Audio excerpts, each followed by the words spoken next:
Bonjour tout le monde, bonjour à tous ceux qui regardent cette vidéo. J'espère que vous allez tous et toutes très bien pour cette vidéo particulière, on peut le dire.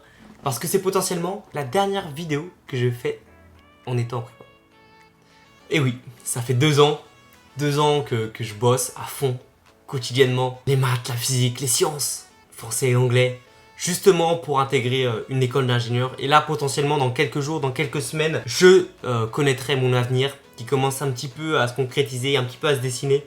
Je vois plus ou moins où est-ce que je vais aller l'année prochaine, si justement j'ai les écoles que je veux. Mais il y a toujours la 5,5 qui est là, c'est une option que j'ai pas totalement écartée, mais quand même un peu. Voilà, on va discuter un petit peu de tout ça dans cette vidéo. Mais voilà, ça fait 2 ans, je me rappelle de moi quand j'étais au lycée, quand j'avais mes petits résultats où j'étais tout content d'être en PCSI à Marcelin-Berthelot. Enfin, voilà, c'est des émotions quand même, des émotions. Je me souviens aussi que j'étais assez stressé à l'idée de rentrer en prépa, je savais pas trop quoi faire pendant les vacances. J'étais un petit peu perdu, je savais qu'il fallait se reposer et ça je continue de vous le dire. Pendant les vacances, il faut se reposer. Mais il faut aussi lire les livres du français. Et bien évidemment, il y a une semaine où vous allez justement devoir vous remettre un petit peu dans le bain. Retravailler un peu les maths, la physique, pour pas arriver complètement rouillé le jour de la rentrée. Et ce que je peux vous proposer, moi, à mon niveau, comme vous le savez, je suis avec des partenaires, donc le stage Adamar. C'est un stage intensif qui vous permet de faire la transition soit entre le lycée et la prépa, soit entre la sup et l'aspect. C'est un stage que je recommande à tout le monde, j'ai eu que des bons retours et franchement je suis très content, c'est pour ça que je fais encore une vidéo avec eux. C'est un stage en plus qui se déroule soit à Paris pour ceux qui sont en région parisienne, donc ça c'est plutôt cool, ou soit en visioconférence. Ça peut être une bonne alternative si jamais vous habitez un petit peu loin et que vous n'avez pas la possibilité de vous déplacer. Les professeurs sont à l'écoute, ils prennent en considération vos besoins, vos lacunes justement pour les travailler et pour vous remettre à niveau, ou alors justement à vous mettre à niveau au top du top, justement pour bien commencer votre année, soit la sup, soit l'aspect. Et surtout, le deuxième argument qui moi me plaît tout particulièrement, c'est les professeurs qui sortent tout droit de Polytechnique Centrale et les ENS. Donc c'est tout simplement la crème de la crème. On peut dire c'est les meilleures écoles d'ingénieurs. C'est tout simplement un niveau qui est stratosphérique. Pour atteindre ces écoles, faut être sacrément fort. Même moi j'ai pas réussi, pourtant j'estime avoir un plutôt bon niveau. Donc voilà, c'est des profs qui sont excellents pour vous partager eux, comment ils ont fait justement pour intégrer ces écoles-là, le niveau qu'il faut avoir, les méthodes qu'il faut découvrir. C'est un stage qui vraiment, si vous visez les top écoles d'ingénieurs, ça va bien vous préparer. Le dernier point qui est quand même non négligeable, c'est que les prix sont très abordables. 1 heure de cours, quand vous voulez un prof particulier en prépa, c'est quoi, 40, 50 euros, c'est vraiment très cher. Et là, pour l'heure, c'est seulement 25 euros à 30 euros selon les matières. Donc c'est vraiment très intéressant. Si jamais, voilà, vous êtes intéressé par ce stage, je vous mets ici la démarche à suivre. Donc vous allez sur le Google, vous mettez stage Adamar, le stage qui vous intéresse. Plutôt si jamais vous êtes au lycée, plutôt un stage de lycée. Si jamais vous êtes en sup, plutôt un stage de sup. Et voilà, donc vous mettez toutes les informations nécessaires. Il y aura un appel en amont pour savoir ce que vous recherchez. Pour justement prendre en considération votre demande et l'adapter aux différents cours qu'ils vont faire. Et n'oubliez pas de mettre l'aigle en prépa sur la case associée et bien évidemment de réserver votre place. J'espère que ce stage pourra vous aider. Mais voilà, maintenant on va retourner au sujet principal de la vidéo, c'est-à-dire faire le bilan de mes résultats. Donc comme vous l'avez vu, moi je suis admissible à peu près partout en soi. J'ai pas eu Polytechnique et j'ai pas eu Centrale Supélec ni Centrale Lyon. Bon, je suis un petit peu déçu par rapport à ça, voilà, je vais être très honnête avec vous. C'est pour ça que dans mes vidéos, je sautais pas forcément de joie. Mais je suis quand même très fier de ce que j'ai pu faire. J'ai pris un peu de temps pour digérer du coup mes frustrations. Et c'est quand même très fort ce que j'ai fait.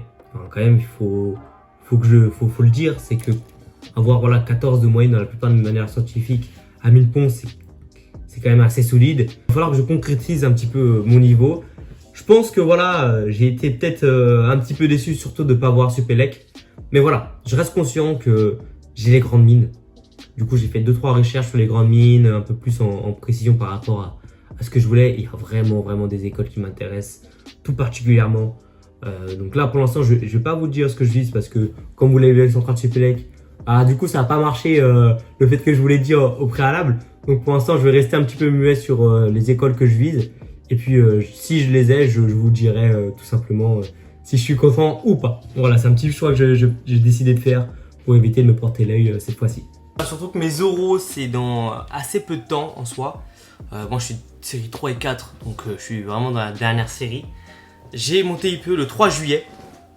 Donc le 3 juillet, j'y serai sur Toulouse. Et Central, ça commence le 8, ça finit le 13 si je me souviens bien. Et les mines, c'est du 15 au 20. Donc voilà, c'est assez conséquent. Faut être prêt. Et surtout, faut être reposé. Et moi, en ce moment, c'est pas trop mon cas. Je vais pas vous mentir, je sors d'une bronchite qui m'a assassiné là les 2 dernières semaines. Même potentiellement les 3 dernières semaines. Où j'arrivais tout simplement... je pense que ça s'entend un petit peu, mais vraiment, cette bronchite, elle m'a mis mal. C'est-à-dire que là, ça fait 4 jours, je prends un petit peu de pause parce que j'arrivais plus à travailler. Quand je travaillais, j'étais plus productif. J'étais non seulement fatigué physiquement à cause de cette maladie, mais aussi mentalement. J'avais un petit peu marre là, voilà, ça faisait depuis le mois de février où j'avais pas eu de vacances. Donc là, c'était une accumulation qui était assez conséquente et j'avais besoin d'un moment de pause. Donc là, je me suis accordé 4-5 jours de pause, histoire vraiment de respirer, de remettre la machine tout simplement en marche et surtout de refixer mes objectifs, de revoir ce qui m'a réussi et ce qui n'a pas réussi et me reposer vraiment intensément parce que là, c'est vraiment ça qui me manquait. Bon, ça m'a quand même pas empêché d'aller faire la fête de la musique vendredi en regardant le match et tout. Le match était nul. Mais tous les matchs de l'équipe de France pour l'instant sont nuls à regarder, je déteste ça. Et la fête de la musique, c'était aussi nul. Moi, j'étais allé pour me régaler, ouais, pour danser baila baila. Et pour, voilà, si jamais il y avait une jolie demoiselle qui passait par là, voilà, pourquoi pas, vous voyez. Rien du tout, j'ai dû m'occuper des gens bourrés et tout. Je pouvais plus. J'avais trop le seum, j'aurais préféré rester chez moi, mais bon, c'est pas grave. Ça arrive, il faut bien des soirées de merde de temps en temps pour se ressourcer. Mais là, franchement, je n'en avais pas besoin. Mais bon, c'est comme ça, c'est la vie. Faut se reconcentrer maintenant sur les euros. Voilà, là, à l'heure où je fais la vidéo, on est mercredi 26 juin. Donc dès cet après-midi, là, je commençais un petit peu à retravailler, à peaufiner 2-3 trucs. Et après, tous les jours, ça a bossé. Le matin, les maths, l'après-midi, la physique ou l'inverse. Sans oublier, bien sûr, le français et les TP. Vraiment, les TP, moi, c'est ce qui me fait le plus peur à l'heure actuelle. Je pense que ça se révise bien. Mais les TP de S6, voilà, je sais pas trop. J'ai pas souvent. En fait, j'étais concentré, mais vous savez, vous voyez, les TP de S6, c'est les TP de SI, quoi. Donc voilà, je pense qu'il va falloir que je remette un petit coup là en termes de révision sur les TP de SI pour arriver vraiment bien préparé. Et puis voilà, on verra bien. J'espère que vous avez reçu les résultats que vous voulez, que ce soit en prépa ou vos résultats d'admissibilité. Je vous fais plein de bisous. N'hésitez pas à liker cette vidéo et à vous abonner. Sur ce, ciao ciao tout le monde. La bise et à la prochaine.